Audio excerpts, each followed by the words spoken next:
Yo, people, welcome back to All You Can Eat Chelsea. Welcome back to the channel. Big up your damn selves in the building. Make sure you smash up the likes on the way in. Subscribe if you haven't already. The link is in the description for all the boys. The Premier League fixtures have been announced, and it feels real now because I'm not going to lie, I do miss the Prem. The Euros, it's all right. It's all right. You know, France, a bit stinky yesterday. I can't lie. It was a bit dry. Hopefully, it, cranks up a notch. But for the real emotional connection, for the real 180-degree turns every week, I need Chelsea back. So the fixtures are there. We're going to get into those and then cover some other, topics as well. But Javon, brother, you're wearing the last kit you said that we were successful in. How are you feeling today? Feeling good. Feeling good. The last time Hazard did something for us. Up the Chelsea. Ready to go. Ready to get into it. Lovely. Younes, brother, how are we feeling? How are we doing? I'm good, man. That kit reminds me of a player last night that absolutely tore the house down, man. N'Golo, man. What a player. Mm-hmm. Yeah. What a player, man. Shout out Kante. Do you know what? Yeah, it's kind of incredible that he can come back and put in a performance like that, just off the cuff. It's kind of crazy. Bro, the antics he done with that hamstring that he was meant to have, and he's playing in Saudi, and he's at that level. It's ridiculous, man. Ridiculous. 100%. Madness. So, no, I'm happy for him, man. Too.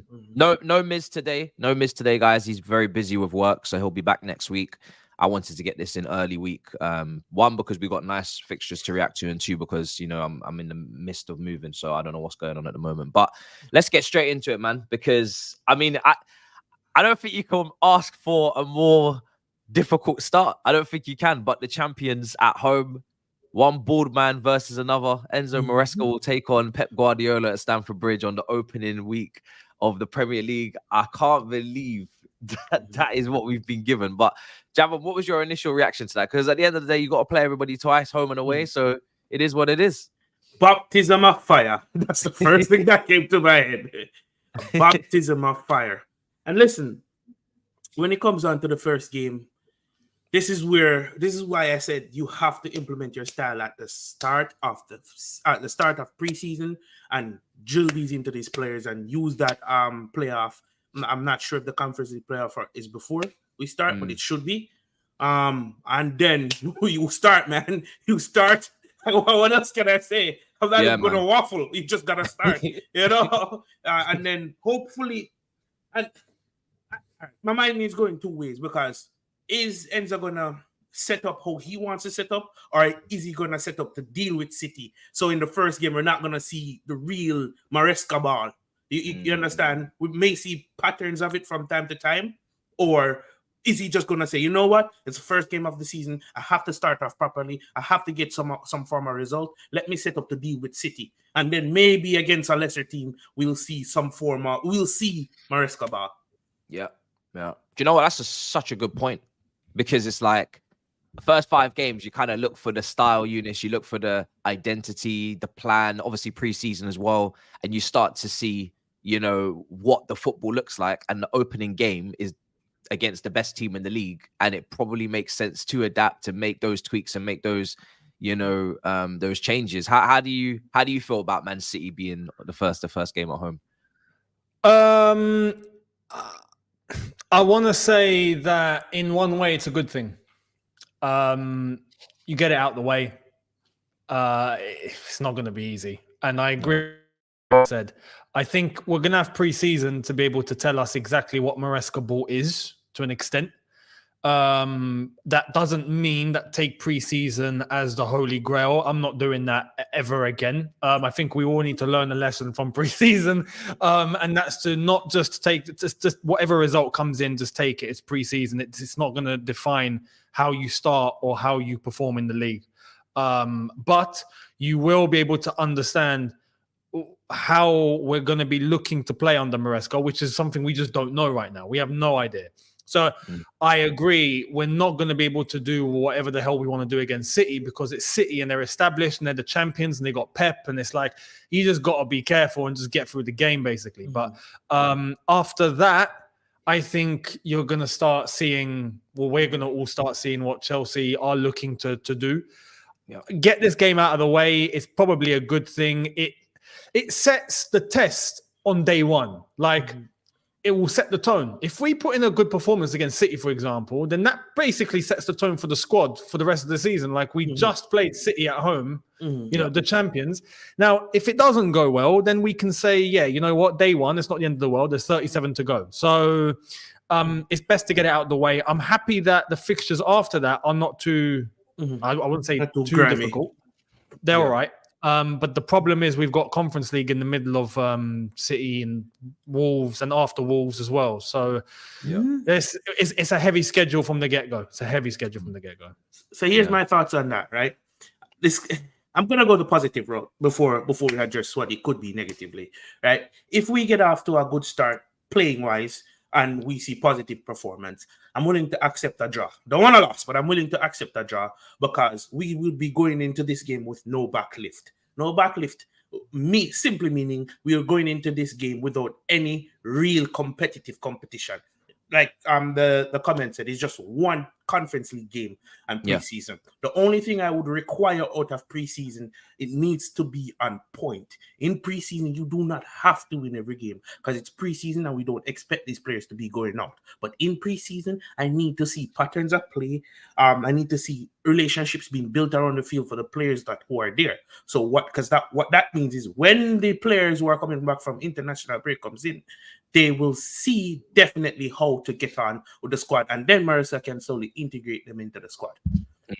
I'm really interested to see our set pieces as well in preseason, especially defensively. I need to see way better marking on set pieces. I need to see way better contesting on any physical duel or aerial duel. You know, I need to see just much more. Just before Younes goes, Reece James misses the first 3 games, of course, because he picked up that suspension last season. So he misses the Manchester City home game, the Wolves away game, and then obviously the Conference League follows that. He'll be able to play that, and then Crystal Palace at home. So he's basically missing all 3 fixtures in August. So it'll be Malo Gusto that needs to be available, which is why he got kind of blocked from the Olympics, and rightly so. Go on, Younes. No, I wanted to say we're going to understand a lot about Maresca from day one. And I hope he doesn't do the same mistake Poch did. Because I think Poch did a mistake at the very beginning. That was pretty evident. We were all expecting a way that we saw in preseason that looked like it was turning into something pretty good. And from day one against Liverpool, right, he switched it. It's just when we didn't ever go back until the very end. Do you know what I mean? And when it actually started to look like it was going somewhat decent again. We're going to learn whether Maresca sticks to his principles, his morals, what he wants to do from day one, no matter who he's playing. And we get to learn about him as a person, as you know, how much bottle does he have? Do you know what I mean? And is he brave? Is he not? Is he conservative? Is he not? Like, we're going to learn a lot about that from day one. So it's going to be an interesting time overall. Yeah, and that's when the comparison is going to start for me. Because, listen, I could even excuse Pochettino for throwing it away because, again, you have to account for the opposition if the opposition is just better than you. Yes, I understand that Liverpool came off a bad season, but it's Liverpool. Historically, in the past, 3-4 years, they've been better. So then the real question is going to see, okay, game 2, what now? You understand? Of course, yeah. It's one of those situations as well. There's going to be so much going into it because he's the former assistant of Pep. There's going to be apprentice versus master, as some people are putting in the chat. It's going to be a big test of his in-game management and his tactical kind of ability to change things and tweak things as the game is going, because you literally can't get a better reference of where he's at, and obviously it's just one game, but a great reference point from Pep. You know, going up against Pep in your first game, what a brilliant reference point to just gauge where you are and where you're weak or where you're strong. So it's going to be interesting. I want to go. So we got first 5 games. We've reeled those off. I do want to get the last 5 as well. I feel like that's quite important. First 5 and last 5. So last 5 is Everton at home, Liverpool at home, Newcastle away, Manchester United at home, Nottingham Forest away. Difficult. Can live with that. Very, very tough. Yeah, man. Okay, live with that. You're ready for that, yeah? You know why? Because if it all goes as planned, by then we have a style of play, right? Yep. By then, I'm expecting. I'm not. Let's take the table and the points out the door. By then, we should be in some form of form. right? And I'm expecting good form based on our history in terms of we've been shit for so long. He gotta come home soon, bro. Some good quality gotta come home soon. At least they're at home as well. Those big games are at home. Exactly. And by then, if we're playing the type of football that we're set up to play and geared to play, we should be excited for these games, right? Yeah. And I want it to be, I really want it to be a case where it's top 4. We're not stressing top 4, but we're going out and putting in these performances to solidify that we're either the 4th or 3rd best team in the league. Now, you can say I'm delusional because we don't know what we're going to get from the manager. But this is not on the manager. This is my expectations from the club. Yeah, 100%. I agree with you. And I think in terms of business, we need to aim have everything done before the Man City home game as well. That means striker. That means potentially if it is a left back, if it is a winger, we need to have these things done before Man City because we're going to need everything for that. I just want to the last 5 I want to go through because I'm not going to go for every single one, but the Christmas period because we all love the Christmas period. Everybody always loves that period where we've had a couple of seasons actually under Tuchel and Lampard where we've been top of the league or there or thereabouts, and it's absolutely just nosedived in the Christmas period. We've just been completely destroyed in that time. So in that period, 5 games, December the 14th, Brentford at home, then Everton away, Fulham at home, day after Christmas, then Ipswich away and Crystal Palace away. So it's 3 out of 5 away games, but I think it's been favorable. It's favorable to us. It's been nice. It's manageable. It's manageable. You can't get better than that. At that point, for the Christmas period, we've got to remember the games are going to be quite condensed. So to get those sort of games, and we've got Fulham Boxing Day. So perfect, because remember we had the whole Boxing Day shenanigans of Wolves, didn't we? And fans were pissed off and all of that. Well, now it's fine. We got to just down the road. It's okay. So no need to worry that unless they're playing at home. But we're basically at home anyway. So that's Boxing Day. I think that's kind. For me, the Christmas period isn't the problem. Like you just said, normally what happens, Christmas period, things get difficult and whatnot, and we do take a bit of a nosedive. That's not the problem this coming season. The problem that we got to get through is October, November. So it's before the Christmas period. If we get through that period, then Christmas, I think, will be kind to us. We could be in a really good position going into January.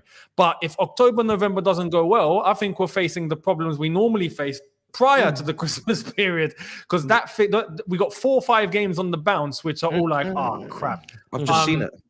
Yeah. Read them out. Liverpool away, Newcastle home, Man United away, Arsenal home. There we are. What's going on? There we are. What did we do, bro? That's the test. That's the test. What a run. But here's what. I'm excited for it because by then, it should be, imagine a little plant growing, right? Yeah. By then you should be seeing shoots of positivity and productivity from this team. By then, I'm expecting going into that Liverpool game, we have somewhat clear of how he wants to play. Yes, like I keep saying, against big teams, you're going to adjust. But maybe by then, we're on some form of momentum where we can, you know what? We're going to start how we start and adjust mid-game if it all goes left. Or manage the game if it's going for ourselves. Just a little point on where it all goes downhill. It all goes downhill when Reece James goes and Chilwell at the time goes. This has happened to us at back-to-back season. One of our key defenders or one of our key midfielders always gets injured, and then it's like a plane crashing. So I hope the bench is fit to come in and do a job if we lose one of our key players. Yeah. Clara Bitsy says as well in the super chat, says City will have players extended holidays due to almost 15 first-team players involved in the Euros and Copa America, so it's not the worst time to play City. Interesting point. It is an interesting point. Yeah, I think we've got about 8 players out there, and definitely some will be exiting the group stage, that's for sure. So yeah, interesting. there was a comment from, I think it was Ryan Garcia or someone saying that like he hopes we lose our first game so the board kind of get into gear and go and sign players and it provokes them. Listen, no, the board should not need Manchester City at home to provoke them. How about where we finished the last 2 seasons to provoke you? How about you just sign those players and get that squad ready for as early as possible into the preseason. You shouldn't really be trying to aim to sign players when the season's already started, when preseason's already done and the system's already kind of laid down. And we need players to be in that team and in that squad before Man City. And then the only other business you should really be aiming to do when the Premier League starts is a few sales, potentially, if there's some fringe guys that haven't made moves, maybe some loan deals. And if an opportunity arises, that a cherry on top situation after you've done all of the positions you need, maybe you look at it. Obviously, we signed Palmer last season. That was a great signing in the end. But there's no talk of Spine being aligned after City. Like, Spine should be there for City first game. I need to see if we're getting a new goalkeeper. I should see that goalkeeper that day. Same with the striker. So yeah, for me, that's not the way. Because listen, at the end of the day, the table is set. 0 points for everyone. So, you know, the sky is the limit right now. There shouldn't be any situation where we're going in not reaching for as high as we possibly can, or aiming for as high as we possibly can before ball's even kicked. After a ball's kicked, after Christmas, etc., then you might have to start narrowing down your expectations and zoning in on what your actual season's going to look like. But before the ball's kicked, there's no way I'm going to be asking for L's or shit like that. You shouldn't be asking for L's anyway.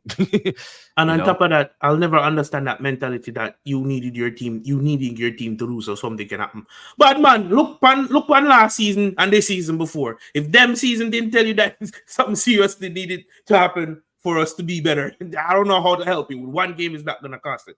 And just to Clara Bits's point, listen, this may sound weird or harsh, but I kind of wish City full team was going to be there. Like, I need someone to slap this man in the face to say, "Oh, bad man, the time is now. The time is now. Ain't no 6-5 games. This is what it's about. This isn't the championship. This isn't no Millwall foolishness. This is the Premier League, right?" When I think about the Premier League, I think about the old intro with the lion. This is what it is. This is what it is. 100%.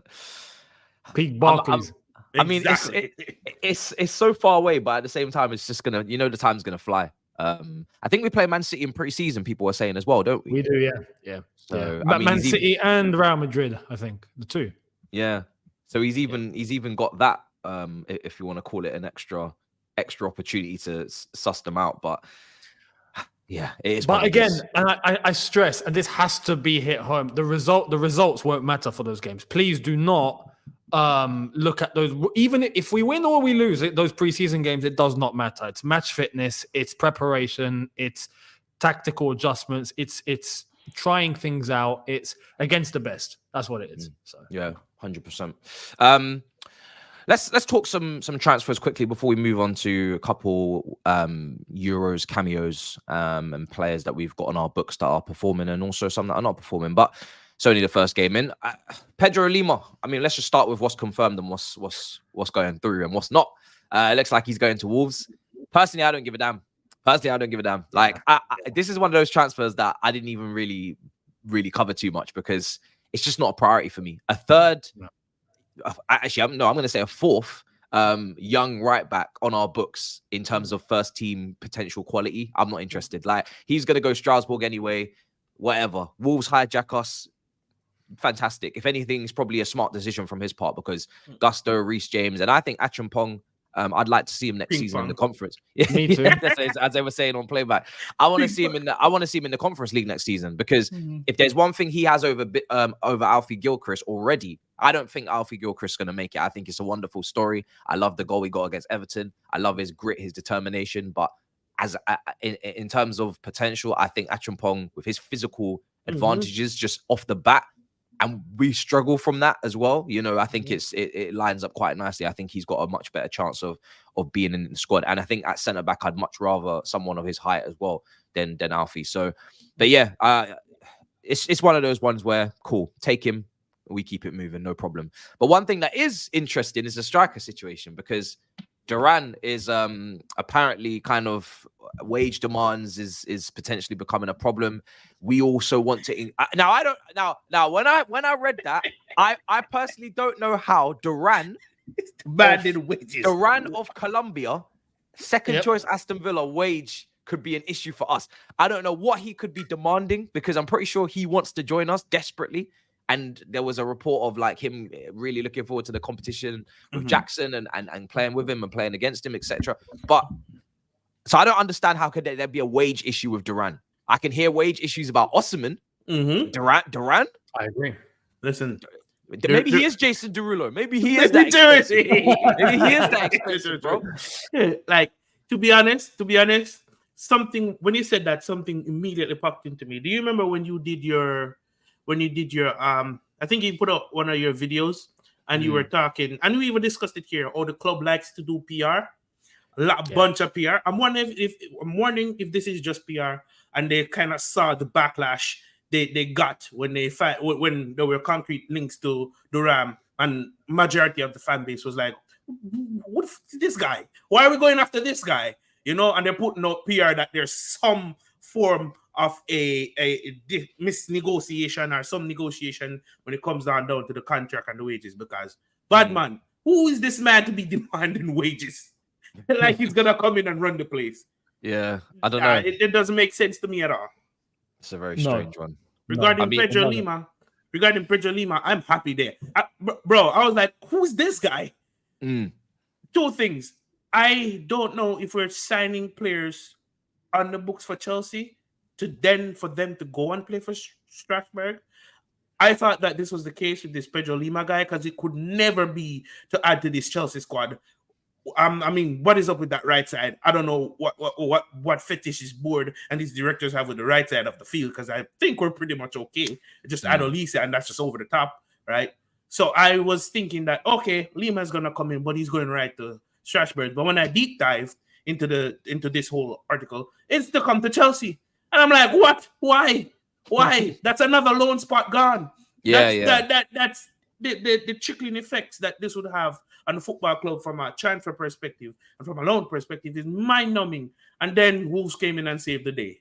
So thanks. Do you know what it is though? It's nowhere near as appetizing to say to a Brazilian player or any player for that matter, we're going to sign you, but we're signing you for Strasbourg. As in, we're not signing you for Chelsea and then loaning you to Strasbourg. We're signing you for Strasbourg, and you may potentially have a route to Chelsea.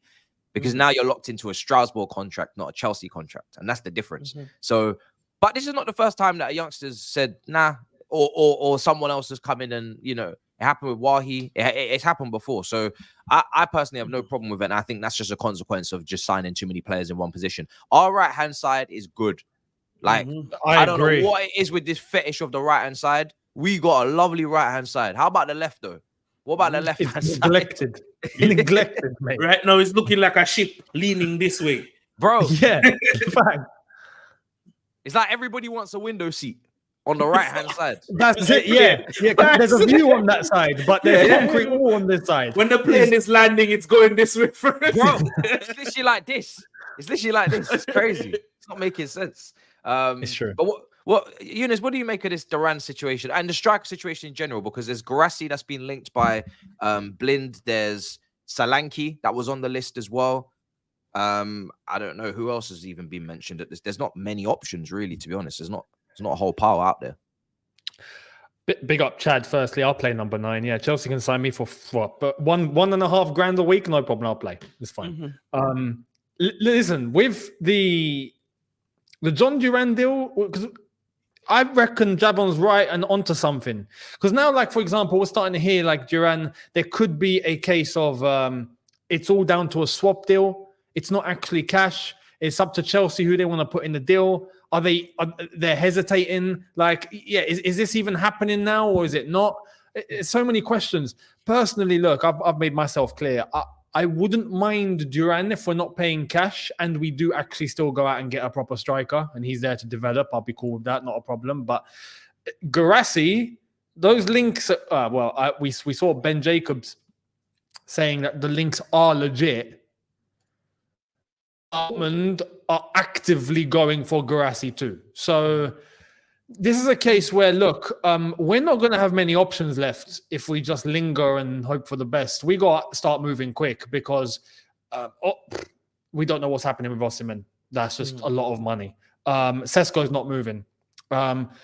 Evan Ferguson, who interested, is a lot of money. It come out today that Solanke, we're interested but turned off because it's a £65 million release clause and it's Solanke, so we're not going to pay that. So, who else is left? Like, we got to move. This is why Guirassy is such an option for me, because it's such an option. It's like he's going to cost, even if you want to go a bit above the release clause, whatever, right? You go 18 million. Mil. Yeah, 20 mil. Yeah, whatever. That is the same similar type money we pay for Cassidy, for Washington. Like, it's worth putting down that money for a 28-year-old who can come in, do 2-3 seasons potentially if he actually does a job. He brings competition, he brings experience. Like, I'm assuming he's going to bring some maturity, which I don't think Duran reportedly brings, right? He's a bit more obviously mature, a little bit more of a risk personality wise. You got to kind of tailor that and tinker that a bit and, you know, get him to grow up. So you're not bringing in someone that the coach has got to, you know, have a 24/7 surveillance CCTV footage on, right? And he's doing the business in a team that's been playing on the front foot. He's been getting goals, and he's been playing an attacking brand of football, which is what we want to play. So it's not like he's coming from a severely extreme counter-attacking system, or a system where he's not really getting many touches and his close control's a mess. He's not playing like Lukaku. Let me just bring that brother in. He ain't playing like Lukaku, bro. You know what I mean? He actually look like he got a touch. You know what I mean? That ball ain't trampolining off his foot. You know what I mean? Crazy. What the hell's going on over there? And they need to lower that price. You know when you have sales, you know when you go to sales, bro. You know yard sales. That price needs to come down. No one's paying for, unless it's Saudi. 25. Bro, bring that price down, bro. I said this yesterday, bro. Lukaku now for me is a write-off. He's a write-off, man. I've forgotten we spent close to 100 mil on him. I would just get it. Just write him off and just move on. Like me, you know, on FIFA when you can release a contract, I'm terminating that shit. Yo, yesterday, bro, just end it. Lukaku's. We have a saying in Jamaica: one man can salt, but not this salt. When you're salty, means you're extremely unlucky. Yo, it got to a point where I genuinely started to feel bad for this man. Yeah. I might feel bad for no player, but man, what a player. Saudi, it's not like this every week, Saudi. It's just a one-off. Come get him. He's good. Good goods. Fresh goods. Fresh goods. We need Habibi intervention, man. We do. Like, it's bad. It's bad. Only Conte I can see bring out the good side of Lukaku, and he just needs to go to Napoli or go to Saudi. It ain't working, man. For these people who keep talking about bring back Lukaku. But nah, man. The thing is, for Napoli to pay for him, they need to sell Osimhen. And Osimhen, they want 30 mil. The only team that's going to pay that is PSG, because he is 105 million. Release clause, £105, 120 million euros. Yeah. Million euros, right? Yeah. So the only team that's going to have the money for that is probably PSG. I can't see anybody in England paying that. I can't see anybody in Spain paying that. And nobody in Italy will pay that either. And of course, and I don't think he wants to go to Saudi, right? Because he's still got ambitions in his career to, achieving the Champions League, etc. So the only team that can come in and pay for him is PSG. And if they don't, he probably doesn't move, which means Lukaku doesn't go to Napoli because they can't afford him and they don't need him. So it's literally Saudi or bust, really, for this guy. It's literally, and we don't want to take up another loan spot. I can't stress that enough. Like Kepa as well. Get out. Find a new home. Bilbao? I don't know. Like, what? Where's this guy gonna go? He's got to go. So I don't know, man. It's gonna be interesting. But yeah, he can't. I don't know. This is the previous regime's, I guess, leftovers. So it's annoying that we still got them on our books. But at least Ziyech is gone, and then we can go from there. I think he's gone Galatasaray. If you completely clear out of these old players, then we can start afresh and say, you know what? It's a new regime. It's not started properly, but here we go. The entirety of the old regime is gone. We start here now. Tired of shit. I don't understand why Guirassy's too old. Like, you're not dating him, bruv. Like, what do you mean? What do you mean he's too old? What do you mean he's too old? On what planet is 28 too old? What does that even mean? Come on. I think he's talking about the 25 or 24 and under policy. But man's talking about we got a nursery. We have a nursery. Listen. But them carry to top shelf. Bro, what do you mean high ceiling, bro? You got Dacha Fofana. You got Washington. How many more high ceilings do you want? I can't even touch the ceiling. Fuck. Boy. Listen. If Guirassy comes in, the only thing I'd be concerned about, two things. It is our medical department, and because he tends to have niggling injuries over the course of a season. Nothing too major to keep him out. But given our medical team, we could, turn a niggling injury into something major. And two, if it was just a purple patch. That's my only two questions. Yeah. Over this, his whole play is good. He can link up the play, he can create spaces, and he knows where to be in the box. Given what I've seen last season, I haven't watched a plethora of games from the previous season before or whatever to kind of say, you know what, he could definitely bang. Yeah, those are just my two concerns with Guirassy. But yeah, no, the injuries are a massive concern. Yeah, realistically, it's especially now, you're not going to get anyone of perfection unless you go and get Erling Haaland. It's not happening, right? So, bearing that in mind, to bring in someone of that age, experience, who has a good amount of goals from last season, the injury thing doesn't just apply to him. For me, look, Chelsea don't have an excuse going into next season. I don't want to see another injury crisis going into next season. If not, it's not Poch. Let's just remember that. If we get an injury crisis next season, that means it was not Poch. So listen, they don't have an excuse. If Poch is gone, cool. We can't have an injury crisis next season. I don't want to see any shenanigans going on in that department. We need to be competent. So bearing that in mind, what it does to bring in someone like Guirassy for a low fee, not like we're spending buckets on this guy. If it doesn't work 17 million release clause. Bro, that's a great stopgap to at least give some time and some offload some pressure off Jackson and Duran, if we were to get a Duran, to just let them grow without anyone really paying much attention to them while Guirassy's taking the load and we buy some time. I mean, who knows who might pop up even in the next 2 years, or if Jackson does step up to be a great guy, or if Duran does step up to be a great guy too, it gives us that window. So there's no one else out there right now that for that fee offers us that. Like, say Sesko goes and tears it up next season, right? And he has a release clause in his contract, which he does.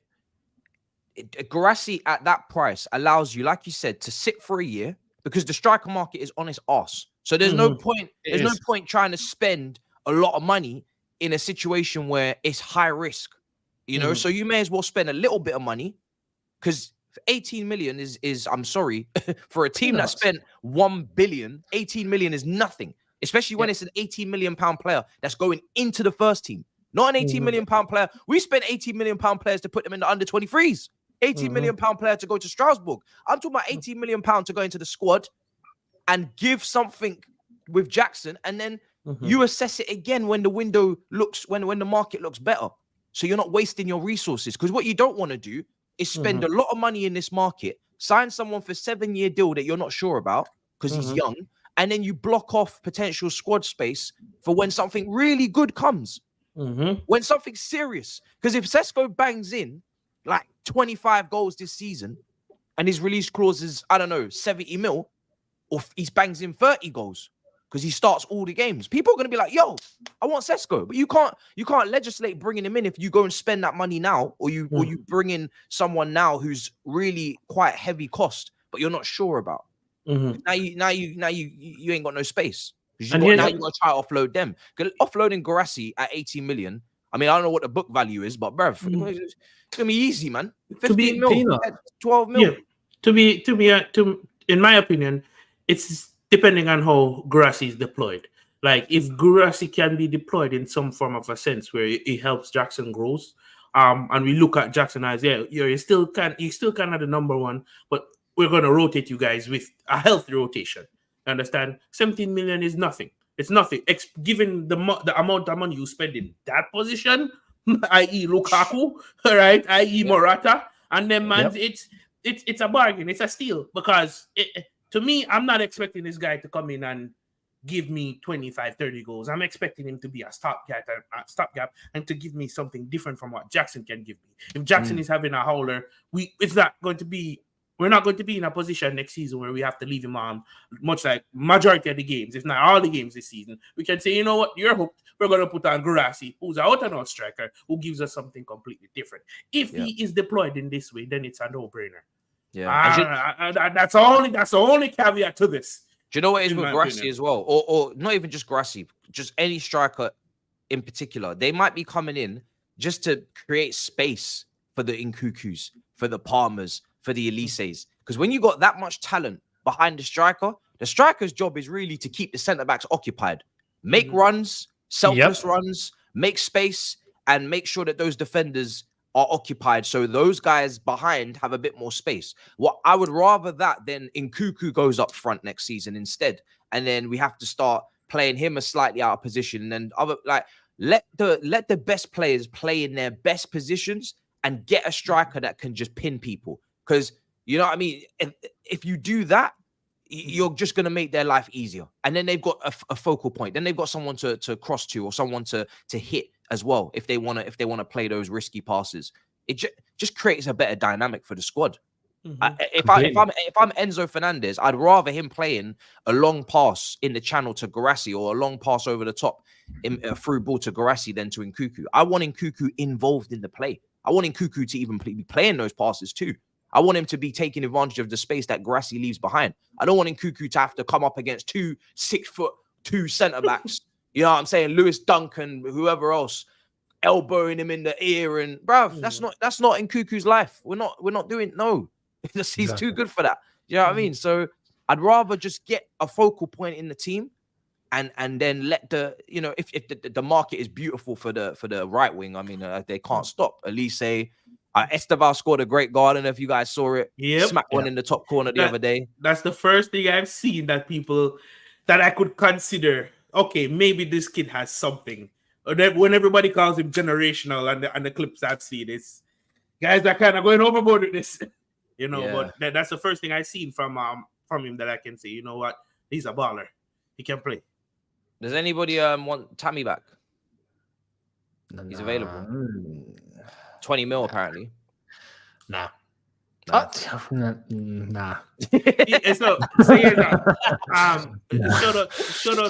out to Benji and Feroz and Kuba and Adrian, because we run some things on playback, right? And football TV. So we were discussing this at length on playback, and they brought up a good point. To this very day, since he got his breakthrough at Chelsea and went to Roma, he still cannot head the ball.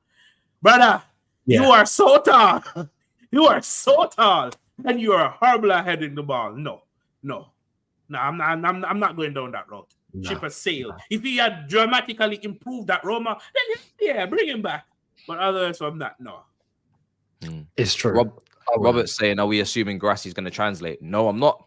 That's why I'm only paying 17 mil for him. 17 mil, low risk. Like I said, you can't get perfection. The market towards the strikers right now is low, and the options are getting lower whilst players are starting to become unavailable, like a Sesko. We could still be having a Sesko conversation, but he's not moving. So that's dead. You know what I mean? I'm also not assuming, because at least Guirassy's been performing for a high-flying team that's been winning games. I'm also not assuming that if Jackson got injured, that Duran at 40 million has got the kahunas to play under pressure for a Chelsea leading line role. Exactly. Why should I assume that either? Because Palmer? Exactly. No, I'm not going to assume that because of Palmer. Because for one Palmer, I've got 2, 3, 4 other attackers that can't lead shit that we've signed in this period as well. You want to give the keys to Mudryk because of Palmer? And on top of that, Palmer still has to replicate the season because it's just one season. And I'm not calling him a one-season wonder, but the question still remains: can you do it again?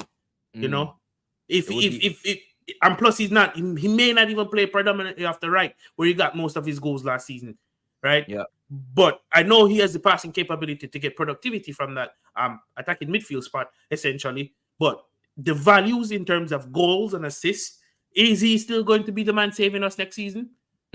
So it still needs to be. It still needs to be. My natural assumption is those numbers must drop because those were freaky numbers. Those were prime one matter numbers. Do you know what I mean? It's true. Because the only reason we just have to remember this, by the way. The only reason why he didn't get more is because we wasn't playing in Europe. If we were playing in Europe, he would have got more. Like he had the bare minimum games to work off, just the domestics.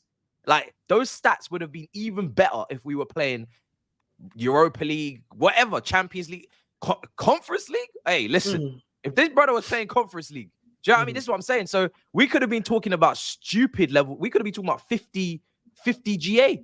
It could have been a madness, 50, 60. So it could have been a madness. True. Could have been a madness. Also, what was I going to bring up? I was going to quickly. Go on. Can I say real quick? Sorry, just about Guirassy. One last point, because I've seen a couple of comments and I want to clarify it. He would go to Afcon, but there's no Afcon until 2026. Just so people know, right? There's meant to be Afcon in July, August 2025, but the Club World Cup has changed that. So now that's being pushed to January 2026. So we've not got to worry. That's fair. Yeah, we don't need to worry about that. Far. You know what I'm thinking? You know what just popped in my head? Imagine we had 2 African strikers and they both went to Afghan. Yeah. Father God. Well, for 1 month, enter John Durant. Bro, that issue's there with Osman as well. Osman, Boniface, loads of these guys. It would be a big issue, big problem. Robert, I'm looked into Guirassy's wage demands. No, I don't know about that. Yeah, because he's saying he wants 250K a week. I doubt it. So I was going back and forth on Twitter with Seb as well, and he was saying that as well. But I haven't seen the report, but I don't understand how Guirassy, who's going to cost 17 million, is going to be demanding 250K. I don't think he's got like that caliber of club after him. I saw Dortmund. Dortmund ain't paying you 250K. I didn't see Real Madrid. I didn't see Bayern. I didn't see Man United. I didn't see Man City. So I don't know where you're getting that 250K from, because you're not a 250K player. So you just, if that's true, you just simmer down now, y'all. You know what I mean? You ain't world class. You ain't world class. You know what I mean? You ain't Mbappe. Relax. Calm Mate, yourself. apparently he earns 35K a week now at Stuttgart. That's what I'm saying. Okay. I know that. Okay. I know that. So we can afford to double your wages. Hey, we may even triple it. We might even triple it. Yeah, man. I said in my road. After that, relax yourself. Do you know what I mean? Maybe we could do goal incentivized, incentive bonus. Maybe if you score 20 Premier League goals, maybe we give you extra 50K. You know what I mean? Do something like that. But yeah, I don't talk about this 250K nonsense. And it says here, whilst he was linked with West Ham, right? He was asking for 160K. Yeah, maybe he's deluded. No, I can see why he's asking for the pay increase, because of his accomplishments this season in terms of goal scoring, but 160 kind of steep, my bro. Maybe it's because the West Ham it's maybe West Ham tax probably added an extra 40 because West Ham's like, fuck it. No, but even then, it's not 250, is it? Bro, he's a 120K max. I'll be honest, 120K max. You're making 30K. You can negotiate. If you're making 35, like you just relax. You know what I mean? What do you guys make of the Levi Colwill situation? Because a lot of my comments on my previous video, a lot of people are very much done with Colwill, they can't be asked anymore of Colwill. What's your feelings about it? I'm waiting for other journalists to speak to personally, because I don't do petty fluids, bro. You know what I mean? And go ahead, Younes. Go on. No, we've only heard Florian Plettenberg.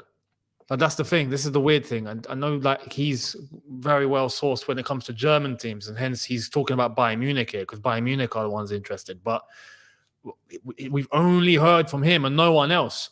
But at the same time, there's been no shutdown from Colwill's side. Like previous players, I mean, like Enzo, when we started hearing about he might want to leave, he's probably thinking about going, he's talking to his agent, he come out and shut it down. Other players have come out and shut it down. Colwill himself, do you remember when he came and we was talking about, is he thinking about going to Brighton and staying there or whatnot? He shut it down. He needs to come out and shut it down again, man. His camp needs to send some sort of PR out there, whatever it's going to take, because all we're hearing now is Chelsea don't want to sell. But what about the player? Because Plettenberg's saying the player's open to the move, but we don't know if that's not true. So he needs his side needs to come out and close this once and for all before the season starts. If not, we have to ask questions. Regarding Colwill, listen, I get it. Because if Bayern Munich comes in for you, they tell you you're going to be the starting centre back no matter what, or as long as you stay fit. it could be tempting other players at his age, because remember, he hasn't played a full season for a top club. The club has come out and shut it down, but like Younes says, he needs to come out and say something, And then when you look at the competition, some would argue he should be head and shoulders above the centre backs we have. I don't think so. I genuinely think Badiashile comes close to him. I genuinely think there's competition there between him and Badiashile for that left-hand side. I'm just going to echo what you said, Younes. He has to come out and shut it down. He has to. Too much PR is going to be flying around, and it's going to cause too much people talking. Just come out and shut it down and leave it there. Some people are saying Simon Johnson on the Athletic shut it down. Personally, for me, I don't think he needs to do anything, because I think people just need to relax. I'll be honest. If it was Matt Law, if it was Liam Tooney, if it was Nizar Kinsella, if it was Fabrizio, if it was Ornstein, if it was this big wave, I think people, because there's not a lot of news, people are making like a lot out of everything or anything, because there's not a lot going on. So everything is magnified. This is not news, in my opinion. This is not something that's going on. There's no bid. There's nothing going on. It's just interest because they want Jonathan Tah to sign, and they're putting pressure on Jonathan Tah's camp by saying we're interested in the other left-footed centre-backs. One, I don't think Bayern Munich could afford his ass. Could be Six-year deal. Six-year deal. That's a minimum 70. How much do we want from Liverpool? Like, Liverpool 75. needed like 70. You think Bayern Munich going to pay 70? Who in this chat?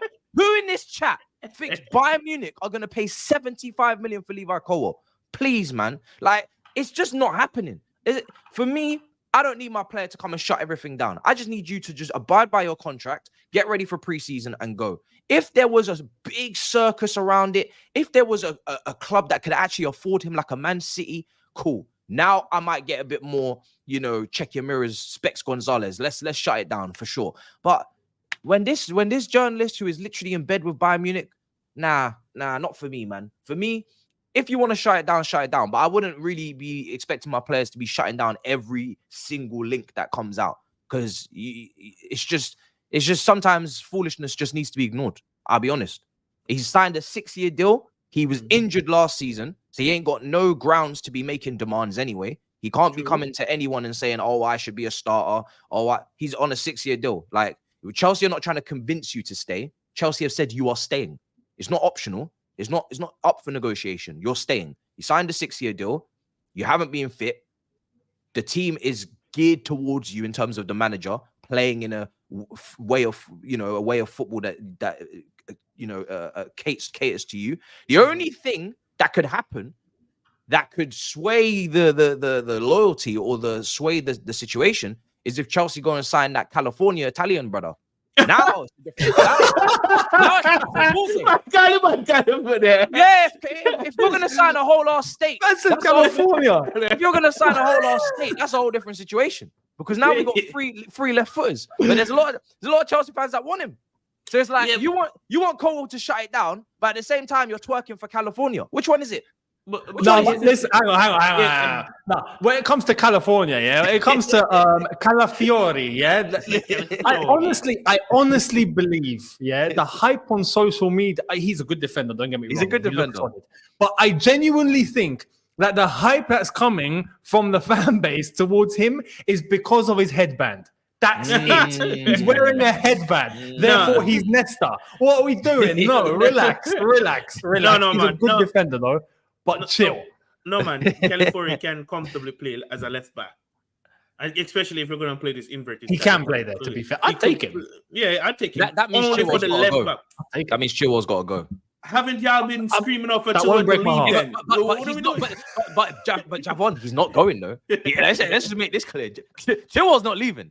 I'm ready to. I put a bet on it. Chilwell ain't leaving. Sterling ain't leaving. People are like, Sterling should go south. No, man. Sterling ain't leaving. Yeah, Sterling is leaving. No, he's not. Never stop me from dreaming and believing. Sterling will go. Right? We say this now. Sterling, go back a yard, bro. These men are not leaving. Like, Chilwell is the vice captain. He's on a whole heap of wages. He's on a long. He's not going anywhere. So there is no space for California. It's a big state. I don't think you men are realizing what a big state is. A big player. Big. It's not happening. Not happening. I want to ask you guys a question, right? And this is a question I've been posing to some pundits and some people that I speak to. How do you guys rate signing someone after a big competition like the Euros, right? Are you guys 100% all in or on signing a player based on how they perform at the Euros? And is it okay? Or well, we bought Enzo because he smashed it at the World Cup. So but see, Enzo's different. I disagree. I think Enzo was smashing it at Benfica as well. He was smashing not even go back to River Plate. Yeah, he was tearing it up with Alvarez. People always say the World Cup, but there was more than that. There was definitely more. But no, I'd say the World Cup these tournaments add a premium. If the player performs brilliant at that tournament, all of a sudden the fee increases by flipping. But Younes, what I'm saying is there can't be like no sign of you and then you do it at the Euros. Like I think that's if you're a good player, you'll show up. Yeah, like you got to have shown up somewhere else before. You can't just show up at the Euros and nothing 100%. Else. If I'm only looking at the Euros in complete isolation, nah, not for me. Enzo was balling out at Benfica, man. I think they were top. What I will say about Calafiori is that he actually looked like he's got, one thing that stood out is that he genuinely looks like he's got. I'm gonna go back to this word. He's got bottle. He's brave. He's not scared to put himself in situations or to advance the ball into a certain area or whatnot. The one problem Chelsea have had quite a lot is how we can be sometimes a bit too conservative with the way that we pass, or we have to go backwards or we go sideways. We don't want to go enter a space. We don't want to take that extra leap. He actually seems like he's someone that will just do it, which is a bit refreshing. It stands out for me. So we'll see. Keep an eye on how he does throughout this tournament and how he does for Italy, because Italy, I don't think are brilliant. If he can stand out in that team, then I think that's a good sign. Yeah. No, listen, I want a new left back, so I'm all for it. It's just, unfortunately, we've got some very expensive left backs on our books, and they're going to be very difficult to move. And I think the player would probably rather move sooner rather than later. If you are to make, because Italians love home. We saw it even and players that have played in Italy for a long stretch of time, like Koulibaly, he loved it there. And then when you unsettle them, sometimes, I mean, you don't really see too many Italians do well in the Prem. You know what I mean? We've got a lot of Aqualanis around here. Do you know what I mean? There's only a couple that really stay in their case. Not anymore. Not anymore. Yeah, but like they love it there. They really do. Like, you see a lot of loyalty with Italian players at their clubs. It's the lifestyle, the clubs, like the weather, really love the food, everything, bro. The family. It takes a lot to take an Italian man out of Italy. I'll be honest. It takes a lot. Yeah. So it's not just one of those ones you can just do on late August, or you're feeling it before the Palace game. No, you need to change his life. Do you know what I mean? You need to really change his life. I need to see that chunks of me, life change. You know what I mean? I need to see that, because otherwise it's not happening. So yeah, man. Let's see. Maresca's Italian. Maybe that will help. That could help. Yeah, could help. The last Italian to do well in the Premier League. Now that I think about it. Yeah, Zola. Your name. Zola. Bro, we need a more recent name than Zola, surely.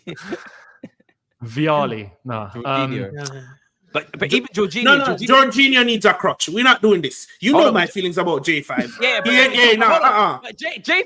J5 came directly with his father, Sarri. Directly. He was never coming. He was never coming without Sarri. He came with Sarri. It was like literally a package. It was a package deal. You know what I mean? When he was here, he needed a crutch to do well. Right? Even at Arsenal now, the system is geared to deal with his deficiencies. And Conte, well, it's just Conte. Yeah, you got to respect J5 though. For me, J5 is a great. You didn't like J5? You weren't J5 fan? Not at all. We will get into that another show. I like his passing capability, and I like how he can control games. I like J5 at times, man.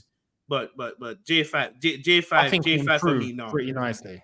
Yeah, I think he started off shaky and then did pick up. Because wait, at Arsenal or for us? For us. No, for us. Okay. For us again, Conte was his crutch. If you don't believe me, we'll get into that at a different episode. I think anybody's Conte's crutch, though. I'll be honest.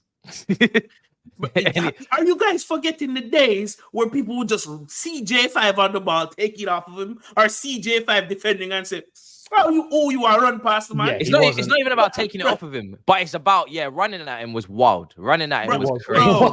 Bro, red carpet. Even the referee, I think, galloped past him one time. It was crazy. I'm not having it. But you know what though? Can I just say, in defense of J5, to be that slow and play in midfield is an accomplishment in itself. Yeah, because you have the brains.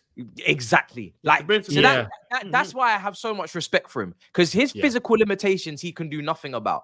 But the guy was intelligent and he maximized every little last drop of his footballing kind of caliber career. You know what I mean? Like, he didn't leave nothing on the table. Nothing. If he couldn't wait some man, he said, "Don't worry, I'm taking the penalties. I'm putting them in for you. Don't worry about that. If I can't aerial someone, don't worry, I'm bringing leadership. I'm bringing the guitar. We're playing tunes, and you know what I mean. So I respect it, man. I've always got time for J5, man. I've always got time for J5. He's the brains.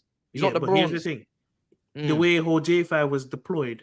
And then looking back at it now, I guess I could cut him a little bit of slack because the way he was deployed. You cannot have those physical limitations and want to play that deep in midfield. You understand?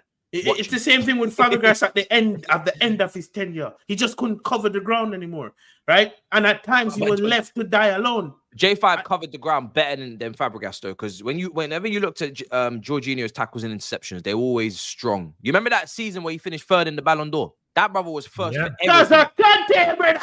What? Was Kante with him in Italy? Huh? For the national Italy team? geared the system around him, and Italy has a more physical base. You have to. You can't play Gengen press. Man. You can't play Klopp Gengen press with Kante. What kind of foolishness? Of course you gotta tailor it. You know what? I'm gonna let this rest because I'm not going to get upset this early in the morning. That's like me living in San Francisco and not making my house earthquake proof. You know what I mean? Like, of course I gotta tailor it. I'm not in London. It don't make no sense. But that's what I'm saying. When I think about true proper sixes, they have both to their games. But that's just me. That's just my preference. But J5, I get you. And this is no disrespect to J5. I just don't rate him as highly as other people. That's it. No. I get that. What else has been going on? So we've had the Colwill situation. We had the striker situation. Oh, let's kind of come to a close on Euros. We're gonna wrap up in a minute anyway. But quickly on Euros. Younes, did you watch Mudryk's performance? Did you watch the whole game or no? I didn't. No, okay. I didn't watch Ukraine, but I heard it was a bit iffy. Yeah, same. I heard a lot of chat, a lot of chit chat on the socials. It does feel like it's a make or break season for Mudryk. That's what I said yesterday on my watch along. Like, this is it. This season with this manager, with this way of playing, with these instructions, and this, whatever it is gonna be, we've given you the rock and roll. We gave you the chaos, the transitions. I thought that would suit you very well, but you didn't make the runs or whatever happened. Right now, we're gonna give you the rigid, calculated factory settings. We're resetting the phone. Now, if this phone don't turn on this season, I'm binning the phone. I'm honest. This is the last time. I'm binning the phone, bro. I've reset it. I've deleted everything. It's clean. It's clean now. Reset. Factory reset. If it don't turn on and work. Just to show, right, when it comes to a player like Mudryk, that people genuinely, like, someone's got to be wrong here, right? Yeah. The comments themselves don't know what happened against Ukraine. For Ukraine, sorry. We got one saying he was decent and he was their best player. Then we got another saying Mudryk was just the usual Mudryk. And then someone else says that he was their worst player. What is it? I cannot give a fair assessment on this because I also didn't see the games because it was shown on Football TV. I'm not going to pay for Football TV. But when it comes on to Mudryk and this upcoming season, listen, we've seen if it doesn't make it working. There's two things to this. If Maresca does come in and plays a system structured football, that means Mudryk has to perform. Because you know what this says to me? This says to me that, hey, when we were playing rock and roll football, you couldn't handle it. When we were playing football where your instincts is going to take over, because a lot of us said Poch has no tactics and are just vibes, right? Your vibes couldn't take over to kind of catapult you. Now, if you can't play under a system where the food is being fed to you, where you get instructions where you know where you're supposed to be, and you cannot make that work, it's a long day, man. We gotta give up, and we have to move on from this Mudryk train. But yet still, Madueke is on the fire. You know what? Oh, you're never gonna let it go. I hear it. You know what it's like? You know when you keep those expensive champagne bottles or them expensive wine bottles, but no one drinks them in the kitchen. Top shelf. Expensive. Oh, I got that. It's really expensive. Are you going to drink it? No, I'm not going to drink it. Special occasions. Special occasions. or I don't like it. I don't even drink wine. Listen, I'm not interested in the packaging. Butterfly tattoo, nice hair, goes gym, strong calves. I couldn't care less. Output. Because this is points I'm playing with. Every time you step onto that pitch, you're one of the 11. There's only 11 of you man out there, Mm-hmm. There's billions of people on the planet, and there's 11 of you man out there every week for Chelsea. It's a very small group, and you are playing in, and I said it yesterday, I'm going to say it again, you are playing in the position that people buy kits for their kids. Hazard, Ronaldinho, Neymar, like that's the position you're playing in, Ronaldo. So please don't fuck about. This is the position that people pay to go through the turnstiles. It's not a position to play with. So if you're not going to be that guy that everybody said you was going to be with the Ballon d'Or clause, Shakhtar the next CEO, please, it's time to cut our losses, because this is one of the positions.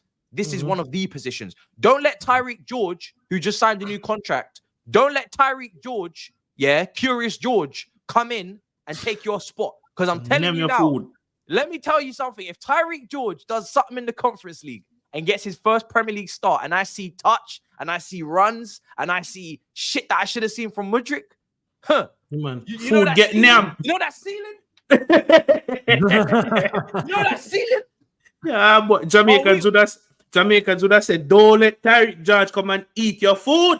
Because that brother's 18 and you're 23. It's a 5-year age gap. Well, you're not even age mates. You're not even the same class. You're not even the same school. Not even the same club. That's all I'm saying. Don't let him take your spot. Because if he does, that's it. It's over. Last chance. Look, realistically, it's not all his fault on the amount of money that we did fork out, but at 23, going to be approaching 24. If you ain't showing that you have it at this point, then we got to start reconsidering a lot of things. Basically, there's no excuse now. There's no excuse. And to be fair, I'm actually going into this season positive on Mudryk, because if all goes well, and we do have coverage on that left half space, he does have someone to link up with, and he does know that the ball is going to come for those runs, right? I'm looking at this tactically, right? And he has the pace to hurt defenders in behind. He can go wide on that touchline. So it should be there, right? I just need to see it on the pitch. And I get the criticism from everybody. I totally understand why some people even go out there for agenda, especially the debacle with him wanting to go to Arsenal. Right? I get it. But I really want to see him under a system before I write this guy off. And it's the same with all of our players. I'm not calling anybody a scrub until I see it can't work. Because again, we've seen 2 or 3 other types of football that it just doesn't work under. Now we're actually getting a system. It should work under a system. If it doesn't work under a system, that means you can't play at this level for our club, because I'm not going to rule out our clubs, for our club with any type of football that we display. It just doesn't work for you. And that. Because when you're a manager and you set down a system and you set down a plan and you teach them how to play football, which is what our directors want the coach to do. I'm not going to stop saying manager, coach. You teach them. They want someone who can teach them how to play football. That sounds a bit crazy to me, because you should know how to play football, but whatever. Yep. Shouldn't be teaching no 23-year-old how to play football. I can tell you that for free. You ain't even 18, 17. Is what it but is. Their type of football. But if you are now taught, you can be a teacher at the front of the class, but the student just ain't taking any information. So if you are taught this season and you don't take any information and then pass the exam, I'm afraid you failed the class, and the class of Chelsea have to move on next season without you. That's just fair game. I don't want to hear Robert. I don't want to hear Robert in that chat. Talking about, he's got a target on his back. Cry. You're at Chelsea Football Club. If you don't want any pressure, then you don't play at Chelsea. You cost £60+ million. We're in the 3rd season now. 2.5 seasons, but this is the third. This is the third, campaign, I guess you could say. I need to see something. 100%. You can't tell me that I can't see something and then there's no repercussions, because when it's Colwill, you're ready to start selling on Twitter. You're ready to start selling Robert. So let's not do this. We need to make top 4, right? Which means we need players to perform consistently. We need players to start acting like they're the name on their back of their shirt. So if we're gonna make top 4, it's not gonna come by just people just blasé. I need performers. And Mudryk, I would like to be one of them, considering he's the long term. If Sterling's outperforming Mudryk next season, that's not good. Here's the thing. Good. Here's the messed up thing. Mudryk is on international holiday. Sterling and Nkunku are not. If the season gets started, right? Despite how far Ukraine goes, he still has to get some form of rest. So let's say the season starts and it's Nkunku on that left-hand side, or Sterling, and they're ripping it up. There's 2 things that can happen here. Maresca has a chance to integrate Mudryk into this team to eventually get that starting spot, which means he takes up a lesser role in the team, and we can kind of have hands off Mudryk if the team is playing well. So he could get the chance to understand the system coming when he does get his cameos into building up minutes to get into that first team. He could potentially bang, and then we can say, finally, the real Mudryk has arrived. Or we still go down that road, but he just doesn't work out. So this is the scenarios get up perfectly for Mudryk now. It's just for him to take the opportunity and run with it. And if it doesn't run, brother, time to go. But I'm not, like I said, I'm not going to go into the season with a bunch of negativity. Everyone's at this. Everyone starts at 0. We're just gotta back our team and hope for the best. We hope. Love and guidance, because there's a lot of people that need teaching, man. Chukwemeka, I hope to see him fit and well this season. I want to see more minutes for him. There's a talent there, so it's going to be interesting. There, definitely. There's definitely something. There's something there. I want to see it. But yeah, Javon, let the people know where to find you, bro. It's been a pleasure. Great show. Please follow me on the Fan House podcast, where we discuss everything football. You may see some other people on there. You may just see me one. The other people there just for conversation, so you can get the conversation going. Please watch my Copa America preview. How far can Jamaica go? Where will Brazil finish? Well, go on, people. All right, good luck. You guys gotta check it out. This one was jokes. I've got a lot of good feedback on it, but check it out. Let me know and get me to 500 subscribers. I'm at 304 or 305 now. We up. There we go. Younes, let the people know where to find you, bro. It's been a pleasure. Make sure you guys are subscribed as well, man. Absolutely, man. It's been quality. Shout out to everyone in the chat. There'll be 2 videos today, as usual. We'll get into all the latest and then see what happens later tonight as well. And we have the England-Denmark preview tomorrow. That's going to be interesting, and I hope people don't fall asleep, because that's what tends to happen with England. So, yeah, that's Younes Talks Football, and that's what's coming. There you are, guys. Make sure you subscribe. Links in the description for both channels. Final Whistle. Make sure you subscribe. Yeah, the road to 500 subs, I believe, isn't it? And then after that 1K, let's get it done. Link in the description again. Go subscribe. For me, I'll be back for Portugal, Czech Republic later on. I really hope that game is more entertaining than yesterday's, because I don't know what France served up, but that was some nasty stuff. Bro. That was some Southgate nonsense happening there, man. Football, bro. Some scrub football. Thuram, Dembele. Oy. This is why Elise should have been in that squad, but it is what it is, man. I know I would not have been bored, but hey, subscribe, guys. Smash up the likes, and we'll see you guys next time. Big up your damn selves. In a bit, people. Bless up, people. Peace. Big up.